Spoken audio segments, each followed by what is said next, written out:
Tonight's episode of the 31st Lap Podcast is brought to you by DirtTrackDigest.com. If it's on dirt, it's on Dirt Track Digest. This is the 31st Lap Podcast, recorded live in the studios of FingerLakes1.com in downtown Seneca Falls, New York. And now, your hosts, Chris Marquardt. Good afternoon, good evening, welcome to the 31st Lap. Waiting a couple phone calls from the folks that are competing in the Pole Position Live Championships here coming up this week. Pole Position, the go-kart track, we're going to be talking with Stephen Whitacre, who is the general manager, the regional manager with Pole Position. And then after that, we're going to be talking a little bit with Chad McCarthy, who's going to be in competition on the 8th of December. The Pole Position Live, the whole deal with this right now, it's been going on since October. We've talked a little bit about it in the past. It basically takes local amateur racers who compete at the go-kart tracks that are indoors at the three New York locations, which are the Galleria Mall in Buffalo, Destiny USA in Syracuse, and the host of Tuesday's event, Marketplace Mall, over there in Henrietta. And it gives local drivers a chance to compete for points on this weekly program, and you have to qualify for it. You have to have a particular skill level within Pole Position Raceway's program in order to even qualify for it, and then you're running lap times in order to qualify beyond that. It's a pretty intensive program. It's pretty unique as well. There's not a whole lot of places that are doing that. And Pole Position, it's basically America's leading state-of-the-art indoor motorsports expo program. This program has really turned a lot of heads. It's pretty neat. The state-of-the-art indoor motorsports entertainment facility was what I was trying to come up with there, and lost it there. So we're going to be catching up again with Stephen Whitacre here in a few minutes. He's going to be giving us a call and telling us a little bit more about that. Some of the prizes that are on deck, it's pretty crazy. It's as low as $17 a race. Member pricing, 51 for 3 races, 96 for 6 total, 135 for 9 if you're a member. You got all sorts of bragging rights if you win. $1,000 grand prize, $500 for second, $250 for third. Monster Energy items, so your supply of the energy drink. There's a snowboard, a wakeboard, Traxxas RC trucks, and racers that choose not to qualify for the championship event can then purchase their own desired amount of races, as we've got a line ringing right there. Hang on just one second while I mute this.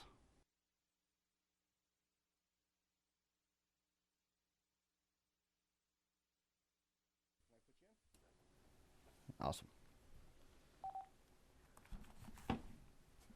And there's Steven right there. Steven, can you hear us okay? Yeah, I can hear you fine. Excellent. So let me get that situated a little bit better. There we go. So we're just talking a little bit about Pole Position and the program as it existed with the indoor motorsports facilities, giving all sorts of drivers from all over the place the chance to come and compete. And now it has all come to a head with our 10-point champion, or 10 leading contenders going to the final event at the Marketplace Mall coming up on Tuesday the 8th. Yeah, that's correct. It's been a long 7 weeks, but we're happy to be at the end, and we've got a good crew, the best of the best from all 3 area codes, so we're pretty excited. Has response been pretty strong to this thing? I mean, it seemed like the turnout was pretty good at all the different locations.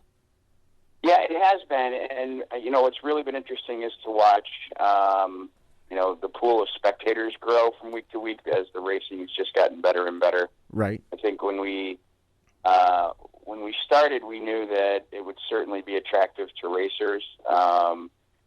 We didn't realize how excited it would be, and it's just really taken off. The racing has been really intense, highly competitive, and by far some of the closest finish that I've seen since I joined the company 3 years ago. It's been pretty amazing.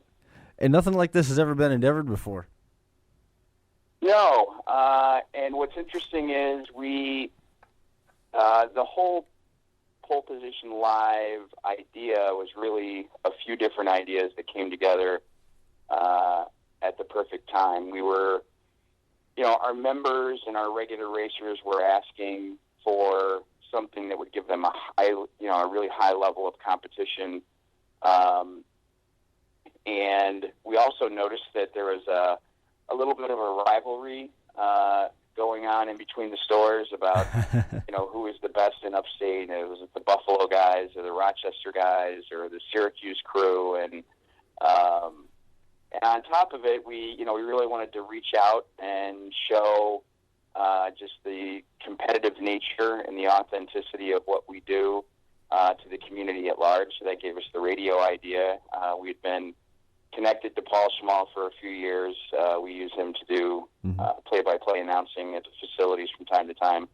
So it was the perfect marriage of all three things, and it's been really interesting and fun. It's been a learning experience, and we're looking forward to seeing where we go from here. But we're really excited about Tuesday for sure. Through the course of it, you've had some pretty interesting combinations of talent that were also at these events. Matt Shepard from Dirt Car, the Dirt Car champion this year. Mike Lady from Spencer Speedway joining the Rochester crew on the 20th. We had the Napa 200 winner, Jeff Hockman from World Racing Group. Stu and James Michael Friesen, Chuck Hebing was at one of the dates. Jimmy Phelps, Joe Scott Nicky from ROC, Larry Ott from the Buffalo News, Joe Murata was at one of the events, and then we've got Watkins Glen International representatives coming here on championship night. How was that response? Did those guys really get behind this thing and embrace it as well?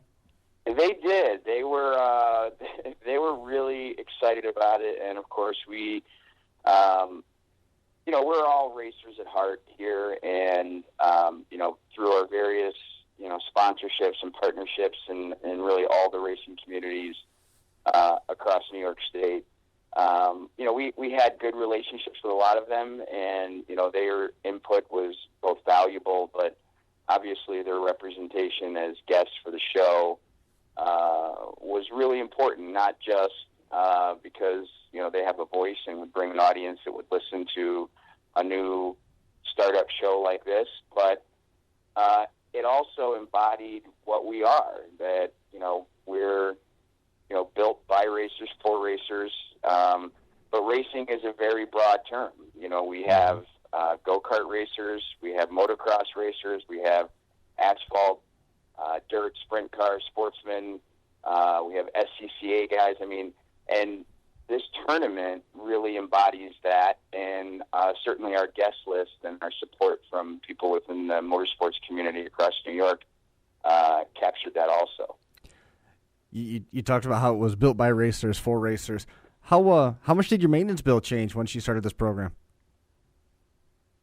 It's funny. That's really been the upside. I got to tell you, these guys are the best of the best, and with very few exceptions, they race hard, but they actually race pretty clean. And you have your few, as we call them, racing deals from time to time, but overall, they take really great care of the equipment. Because again, they never know whether they're coming to just do a casual race or they're coming to one of our tournaments or one of our endurance races or our leagues.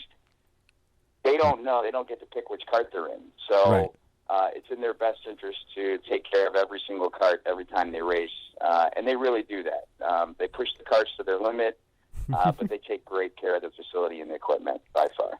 How tough is it? In terms of having your maintenance guys keeping these carts equal, how tough is it to keep them almost, for lack of a better term, identical, so to say, almost the IROC style, the way that those cars were all supposed to be absolutely equally prepared, and it was just driver versus driver?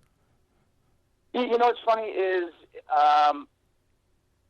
I would love to say in a perfect world that we get every cart to the same performance level at all times, but that's just not the reality of racing in general. If well, it's think mechanics. About it, you can't do that with mechanics. Racer will tell you that despite their best efforts at setup, they never know what the cart's going to do until they get it on the track.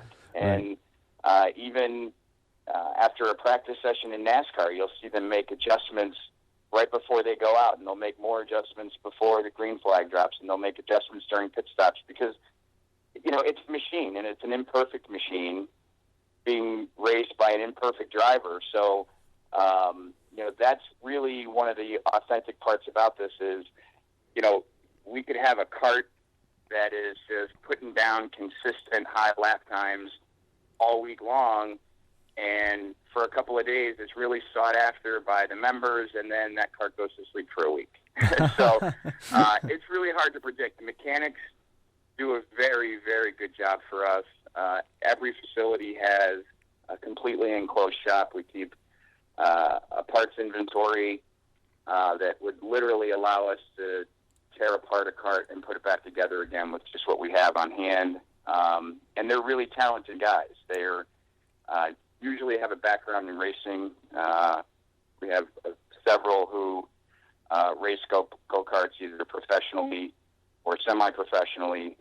And just guys that were raised with a wrench in their hand that do great work. So in general, the carts are pretty equal, but it's up to the driver to adapt to the cart that he's put in for that particular race. And that's it's no different than racing. So right. In that respect, we do a pretty good job. If we recognize that the cart is having problems, we react quickly to take it out of the fleet, repair it, and get it back in at the optimal performance level as soon as we can. How many times have you had more drivers than you had carts available? I'm sorry? How many times have you had more drivers than you had carts available? It's very rare. We keep a pretty sizable fleet because at the end of the day, we're about racing, but we're also an entertainment venue for our regular non-competitive customers. So on a Saturday when we're extremely busy, it's all about efficiency and getting races in and out as quickly as possible. So because our carts are electric, there's a charge cycle that has to occur, and that takes time. And then there's a load-in process, and obviously at the same time there's a race going on. So we try to keep the fleet stocked at 33 carts, and that gives us the ability to, have a cart or two down, but also keep races going throughout a very busy Saturday. So we've never really had that problem. We have our moments where things happen unexpectedly, but like I said, we've got a great inventory to care for the carts and great people to do the work. I mean, we've been hearing a lot about Pole Position out here and their role with the media day that happened out there with Dirt Car leading up to Super Dirt Week. Pole Position has really jumped up into the limelight with the local racing community here, and then this is only solidifying that relationship. How can you tell me a little bit about how Pole Position has grown from where it was to where it is now? Yeah, it's interesting. We're a franchise company, but my owners own all the rights to the East Coast. So they opened up their first one in Jersey City about 5 years ago. And what's been interesting is they neither one of them has a background in racing, but they saw the opportunity and they saw how quickly kart racing was growing in the U.S., and they wanted to be a part of it. So they opened in Jersey City, and to say it was a success would be a massive understatement. So they got invited to participate in Destiny USA when Destiny opened, and that was a great success. So from Destiny to Buffalo and then Rochester and then Long Island, one of the things that we noticed over the last couple of years is that there's some differences. I mean, obviously Jersey City and Long Island are incredibly populated areas, and the opportunity to procure customers is a little bit different down there. We've got to really do our part to become parts of the community here in upstate, in cities that don't have the extremely dense population that they have down there. So we recognize right away that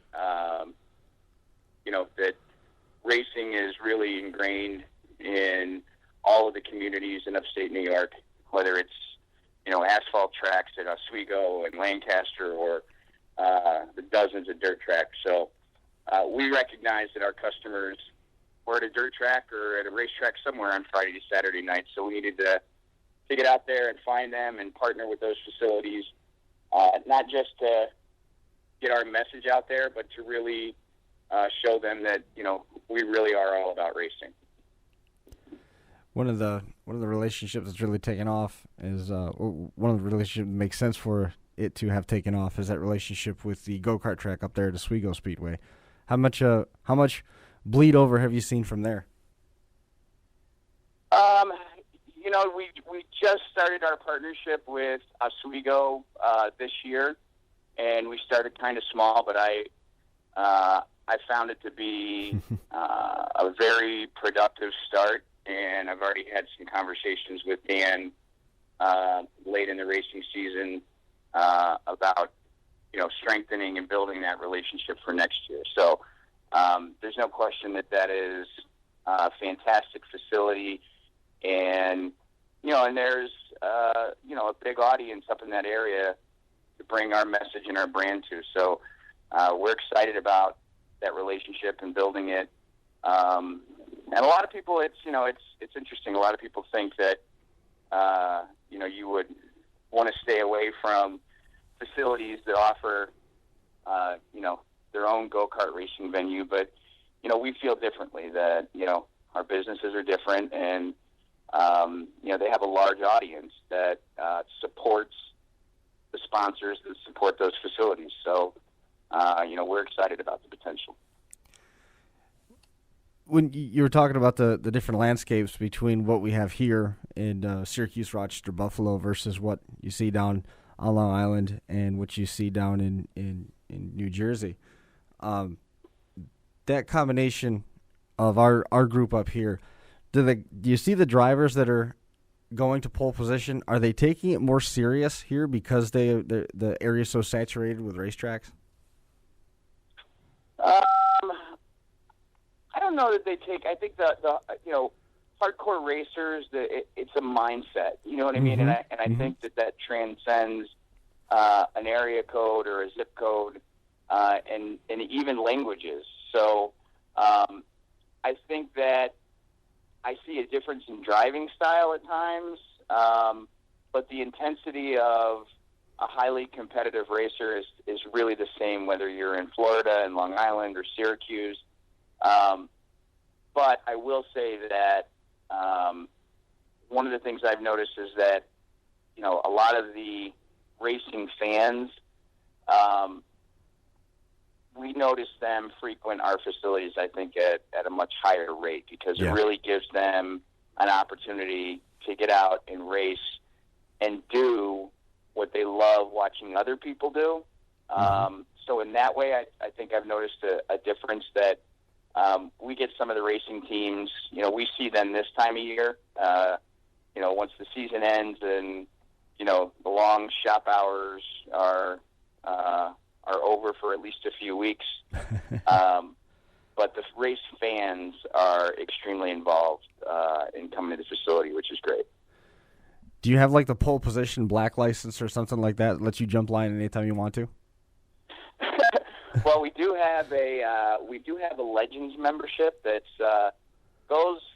it's in the thousands of dollars. It's pretty expensive, and that gives you some exclusive availability and almost gives you access as if you own the place. I haven't sold one of those up in upstate yet. No, it's more of I think it's a convenience thing. We get some high rollers out in Vegas and California that do that. Not because there's value in it, but because they need that access where they can get on the track whenever they want for however long they want. Can't go wrong with that, right? That's right. You got it. If there's a market, go for it. So, who'd you get to meet this year that you thought was interesting to finally come across and talk to face to face? You had a ton of different celebrities at your show. I got to tell you, I'm call me nostalgic, but Joe Murata is one of those guys that every time, he talks about racing, you just want to shut up and listen because right. He's, it's one thing. I have a lot of people that I work with that work for me that know a lot about racing. But Joe really knows a lot about racing, and he's seen so much. And, to hear a guy like that, tell stories stories and, the other announcers from history that he loves to quote. It's just a real joy to be able to do that. So I was happy about that. I thought that Joe Scott-Nicky was a great interview, as was Jeff. Jeff and I have been, really solid partners for the last couple of years. But I'm really excited to see some of the stuff that Joe is doing with, the Race to Champions series, and to see that, really building and getting momentum and making a comeback is really exciting. So it's good to have him on too. Now that you've let these guys get into your go-karts here as we finish up, we're going to be catching up with Chad here in just a few minutes. Now that you've let these guys get in your go-karts, are they going to let you get in their modifieds and sprint cars? You know what? I think, honestly, I think Jimmy Phelps would let me take one of his cars for a ride. I honestly do. Yeah. I don't know that I would want to, but I'm sure he would. I don't know. I'll have to feel him out about that. If anybody wants more information on Pole Position Raceways or finding out more about the Pole Position Live Championship, where should they go? They can go to our website. That'll give them, access to, some of the basic information. Our Facebook pages, there's one for each location that gives more detailed information, particularly about our events, racing series that we're doing. Perfect. And really excited about what's happening on Tuesday. Everybody should come out and check it out. We'll be giving away door prizes and obviously giving away $1,000 cash to whoever wins the secret format race that will not be announced until Tuesday. That's cool. Buffalo Sports Radio is carrying it on the fan, 1270 AM Rochester's Fox Sports, 1280 WHTK, that's an AM station. Finger Lakes News Radio, 1240 WGVA AM, as well as Syracuse's Fox Sports Network, 1490 Wolf AM. And finally, Finger Lakes News Radio, 1590 WAUB, also an AM band, are going to be carrying the action from out there. Pole Position Live is going to be one that you don't want to miss. Get over there to Marketplace Mall. Check that thing out. We're going to be talking to one of our competitors here in just a few minutes. I haven't got the double bleep to tell me that we're missing his phone call, which is good. Anybody else that you wanted to make mention of, Stephen, before we let you go?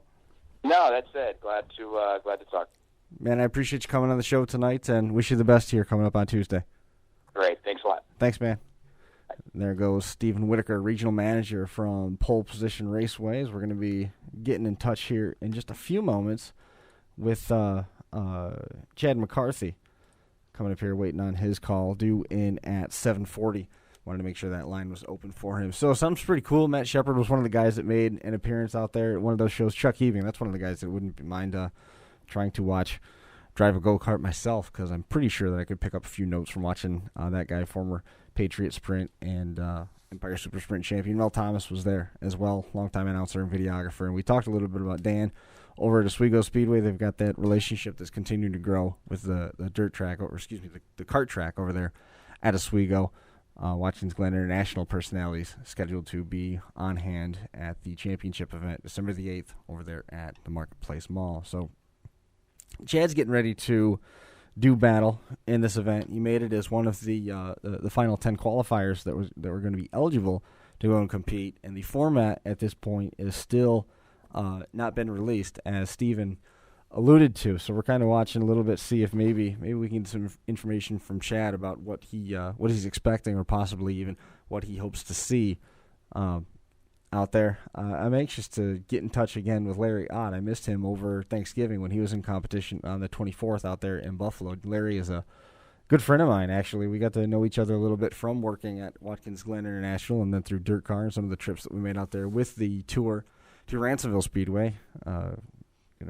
Try and track him down, see how his experience was.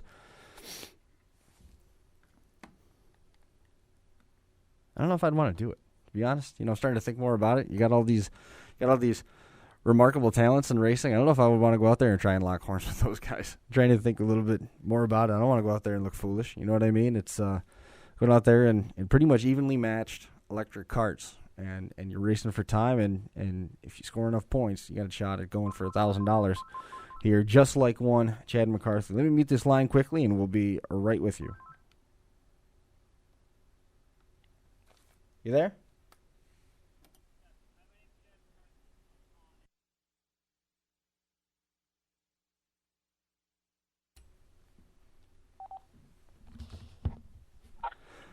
And I figured that 585 area code might be Chad, and sure enough it is. Chad, man, welcome to the 31st lap. Hi, how's it going? Not too bad. Well, congratulations on making the cut. You looking forward to getting in the carts one more time at Marketplace Mall? Oh, I'm pumped. Just pulling out now. I just did a couple practice races, or actually only one practice race. Yeah. How many times do you race through the course of the week? Oh, a lot. Right now I'm just limiting it to the Tuesdays, but I do all 3 qualifiers and all 3 mains, so it's 6 races a week. I kind of cool it off a little bit in the summer because I play a lot of slow pitch softball, but in the last winter I was up there pretty much the same amount. I had a bunch of buddies and We lose you, Chad? And do 3 or 4 races. So. No, when you're talking about that number of races a week, you're talking about running at your home track, right? You're not going from Syracuse, Rochester, Buffalo, and back, right? No. I've been to. I went to Syracuse about 2 weeks ago I went when it opened a couple years ago. Just did one day, a couple races, and then I went for the second time just a couple of weeks ago just to see how it was. And it was awesome. I did Buffalo one time. That was this like in July or so, but it's always here in Rochester. I live about 20 minutes from the Rochester track, so. It's not bad haul. Get a little bit of home track momentum going into the championship event. Yeah, I mean, I'm thinking they're going to change it up a little bit. I don't know, maybe not. I don't know what they have in store, but I can't imagine that. I imagine they have something to level the playing field. Maybe tweak a couple of the turns or do it backwards or something. I don't know. They won't give us any information, obviously. Right. Yeah, Stephen alluded to the fact that they're not letting anybody know what the format's going to be until they get all the drivers there. Oh yeah, and it's not for lack of trying because I just saw him tonight. I was trying to get stuff out of him. He gave us nothing. How difficult was it to qualify and make that top 10? Well, it's really difficult. I mean, there's 15 or 20 guys that are all running really close times. There's a couple of us that have more experience on the track just doing a bigger volume of races. But so in the beginning, it was a little easier to win races and have good times. But near the end, there was, it was a crapshoot on who was going to win and who was going to have the best time. So what's it mean for you? Go ahead. You give any of these guys 7 weeks of 6 races a night, and pretty soon everyone's going to have the lines down and know the ins and outs of all the carts and the track. Were the tracks the same every time up to this point? Yeah. Yep. I mean, when it opened last year, they had a layout that was really fun, and then they changed it in I think September. They changed it. Maybe October. I can't remember, but it was maybe a month before the series started. They changed the layout, and so we were all basically getting a fresh start on the new layout. But I go up so often that I was pretty well dialed before the first week. How do the other tracks compare to what you see at your home track in Rochester? Are they the same layout, or were they different configurations? They're a lot different. Yeah. I don't know for sure the square footage, but it feels like the Rochester track is biggest as far as just area. Mm-hmm. So there's 2 really fast sections on the Rochester track. The lap times are all really comparable. So on paper it almost makes it look like the carts in the tracks are the same. But because we have so much more room, we have these long straightaways. If we were to make it as tight as Syracuse, our lap times would be 10 seconds longer because there's so much more room. But that being said, I really liked Syracuse, how tight it was. It was fun. It was a good change of pace. So, do you know any of the other guys that you're going to be up against in the top 10? Yeah. I mean, obviously, I know Brian and Austin from Rochester really well because Brian's a buddy of mine now, and I actually met here. I have a real friend in Brian. That was cool. And Austin, I got to know him pretty well during the series. And I met AJ from Syracuse a couple weeks ago when I went out there. It was just pure luck that when I went on a Thursday after work, just said, just got out of work and headed straight on the thruway to drive out there, and he happened to be there that night. And so I got to race with him, and that was really fun. He's really good. And then Buffalo, when our track opened, the Hippert brothers came out and raced our track, and I met them, and they were going way faster than I was, and they helped me. They helped me out with the lines and really got me going. That was really cool of them, and they're both really good too. And then I met Will Salisbury tonight for the first time. He came out to Rochester. The Hipperts and Will are here tonight practicing, so cool. I got to hang out with them a little tonight. Now you talked about Brian. You said you guys are buddies now. Was it? Yeah. Was it not the case? I met him. Oh, sorry, I didn't mean to interrupt you. Was that not the case here just a couple weeks ago? You said you're buddies now. Were you guys rivals before? No, I met him here at the track. I met him last year when it opened. We just his dad Scott works with me at RG&E. Not really with me. He has a different job there, but I see him at work all the time, and I would see this guy named Glee at STM at the top of the leaderboard every week when I was trying to get good a year ago, and I just found out that his dad was Scott that I worked with, and I got his number from his dad and said, "You got to meet me up at the track and help me out because I stink." And I met him up there, last year, and now I don't really go up there without him. We always go up together, so we get to. It's a huge advantage because there's somebody else that we're probably the two fastest guys or two of the top 10 fastest guys up here, and we get to go up. We show each other lines and help each other out, so it's fun. So is there going to be team orders? Like if he helped you cut your teeth on it, so you got to sit second place and just block so he can have clean track? No comment. Who yeah.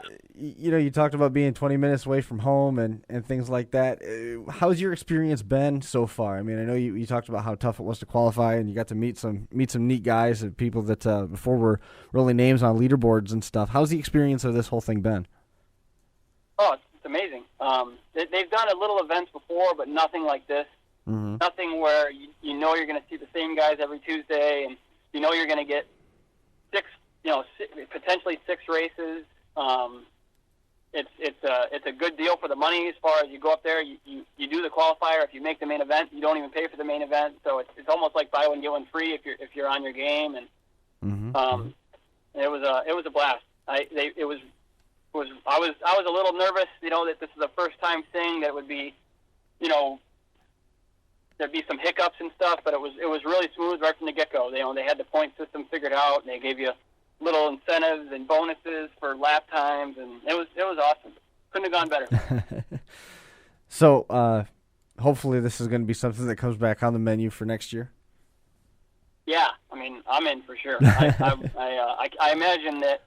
I know a lot of people. We had new guys showing up near the end of the, like the 4th, 5th, 6th, 7th week. They were really, really good. That just didn't realize how big and awesome it was going to be, and didn't come early on. And I know that they regret it. And I feel like if they do it again, there'll be even more people. What was it like? I mean, Marketplace had some pretty cool personalities out there for each of their 3 qualifiers. You had Matt Shepard out there, Mike Lady was there, Chuck Hebing from the Patriot Tour, Mel Thomas, and then we're going to be seeing the folks from Watkins Glen out there again here coming up on Tuesday. What did you think of trying, getting the opportunity to hang out and even race against some of those personalities? I didn't really get to meet those guys. I mean, I seen them up there giving interviews and stuff. But Daryl Ruggles, he's a Canandaigua guy that he came and raced, and he was really cool. He kind of struggled in the beginning, because I know it's way different driving, and it's obviously the speeds are a lot slower, and it's more about like being perfect in all the turns, and it's less about just gutting it through corners and sheer speed and will. Right. It's more of a go slow to go fast thing, and I think it took him a little while to adjust, but he was really cool. Just talking to me, and I would help him out, and he instantly got really good. He was. He picked up quick, and obviously he would. This is nothing like what he does. But I thought that was cool. I met him. We chatted online a little bit and shared some GoPro videos online and things like that. That was cool. That is cool. Daryl's a good dude. I mean, he's done well over there at Canandaigua. He's run in modifies before. He's done very well over at Paradise Speedway as well. It seemed like the faster the car goes, the better he does. I mean, modifieds he did okay for himself, but once they put him up in the 305 sprint car, he was doing real well for himself. That's good. Yeah, he said it's a little different because here it's you gas and brake with, you don't gas it and brake at the same time. So, and it's a lot of brake control. That's really the whole key. I mean, everybody can hold it wide open. It's really just about braking perfectly in the turns. And he said just that was getting used to him because the cars that he drives, it's really just full throttle and steering, and it's about having the line like that. I mean, I don't even pretend to know how to drive those cars, but he did say that was the biggest adjustment, was just the braking with your left foot, So, in terms of preparation, your benefit is that you're only 20 miles from home, so you don't have to worry about travel and things like that. And obviously, you're out there running laps now, trying to dial it in and figure out what you want to do, but without knowing what the format's going to be, what the track's going to look like, and things like that. How do you prepare for Tuesday?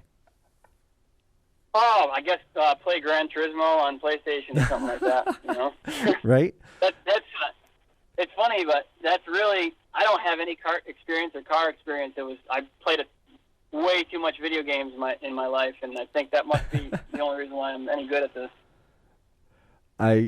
You know what though? But I mean, if you even listen to some of these younger guys that are up in NASCAR, they're talking about video game time, where they're working on lines and things like that. So I guess that makes perfect sense, really.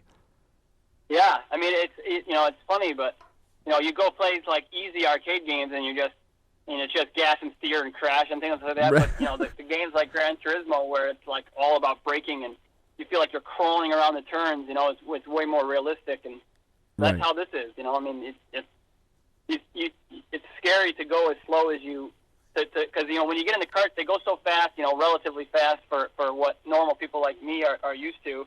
Mm-hmm. So you want to just fly around the corners and drift and things like that. But then you watch these guys that are taking it easy around the turns and not spinning the tires or tripping the tires, and they're just blowing by you. And it's that's how Gran Turismo is. How fast those karts go? I know they were there. We were talking with Stephen there. You said they were electric cars, but I forgot to ask him how fast they go. I think they say 45. Yeah. We have two sections on the track where they're pretty much wide open, and at this point now everyone is used to the speed. But when you get going for the first time, it's shocking how fast they're going. Because normally you go into a go-kart and it's like they're a lot, a third of the speed of these, and you can just hold it wide open the whole time, and there's really no way to be better than anybody else. And these ones, I mean, if you have to brake, they're obviously going too fast for the track. Right. You said you have no kart experience other than just doing this recreationally and for fun, but it sounds like you take this pretty serious. Yeah. I mean, I raced dirt bikes for a little while, but I wasn't any good, and I did it in the late '90s, early 2000s. But that's really my only real racing experience. I mean, I love motocross. That's my favorite sport, but I don't think it really helped me do this. This is more about just I love it, and I take it serious as far as I GoPro the videos and I watch them at home, and I'm comparing them to my other videos. And if I did this turn this fast, I did it this other way on this other turn, this other video, and it was better on this one, and then I just piece the puzzle together. And I mean, I'm sure a lot of people have as much fun as me, but I doubt anybody takes it as serious as I do. I guess it's probably a problem. Is it a goal? I mean, is there a desire there to do this on more of a level beyond pole position? Oh, I mean, I wouldn't say it's a goal. I know how much real racing costs, and I have a fiance and with a daughter at home, and I just got a house, and Chad, I certainly don't pretend to have the money to. Chad, money's not that big of a deal, man. You can't take it with you. You might better spend it. Yeah, I love motocross so much that if I was gonna get into something, I would probably buy a bike. I mean, yeah. I'm tempted to every day of my life. I mean, I play softball 365 days a year, and I dream about motocross. So. How about you said that there's a daughter at home. Any hopes that she's going to be in the go-karts as well before too long? We've brought her up a couple times. She loves it. We're going to get her some races for Christmas. That's definitely going to be something from Santa. But she has almost no experience with. She's still struggling to ride bikes, and Right. She doesn't play video games or anything like that, so it's way too fast for her. Like, she gets off and thinks she's flying out there, and she watches herself on video, and she's like, oh, that must have been a warm-up lap, because she sees how slow she's actually going. She's just, she's only been twice, so we're hoping get her back out there, and she'll figure it out. Well, don't take it so serious that she doesn't get to have fun, right? Don't do that. Oh, she's a little scared. Like, every time, I feel like this jerk dad that's forcing her to go, but she loves going, and she's pumped to get there. And then we get there, she hears the carts, and she gets a little nervous, and I know that if I push her to do it, she'll have a blast. And she's out there trying to do one-handers and wave by us at the corners and stuff like that. But oh man, yeah, it's basically it's one of them things where I want her to go faster because I know it's funner to go faster, but I'm sure she thinks she can't possibly be having more fun than she is. That's awesome. That's what it's all about right there. Whole thing started with a chance for guys to just get out there, drive some go-karts, and have some fun, and it has turned into a heck of an operation. $1,000 on the line for all the top 10 in competition at the Marketplace Mall at the Pole Position Championships, December the 8th. That's next Tuesday is the game plan there. So when you win that $1,000, what are you going to do with it? Oh, I'll probably buy some more races. So they could just pay you $1,000 in races and they wouldn't have to worry about the money? Yeah. No, I should try to barter, maybe get, if I do it in race credits, maybe I can get more than 1,000. Keep that in mind. Why not, right? I know. That's a good angle for victory lane speeches right there. Yeah. Is there anybody that you wanted to make mention of that you haven't had the chance to yet as we get ready to wrap up here? Well, I think I mentioned my fiance, right, Danielle? Mm-hmm. I should probably get that out of the way.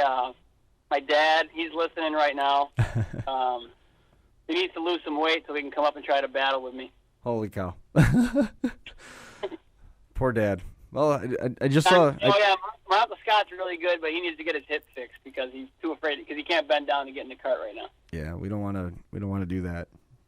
I was in a go-kart when I lived in Virginia. It would have been like 2004, 2005. We did an event at a local track, and it was just an oval track with these gas-powered carts, and there was some ebb and flow between the cars that were good and the carts that weren't. And as you alluded to, the whole braking thing in the corner, some of the guys just got out there and sailed around there, and some of them actually knew what they were doing, got on the brakes going in, got on the throttle coming out, high in, low out, the whole thing.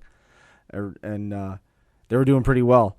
And this one guy who was one of the diesel mechanics out in the back of the shop got behind me. We were coming out of what would be turn 2, and he must have just stayed on the throttle the whole way through, and he caught the back corner of the cart, and he shoved me up on the wall. It threw me out of the seat. I landed on the side of it, banged up my hip and everything, and I thought, you know what?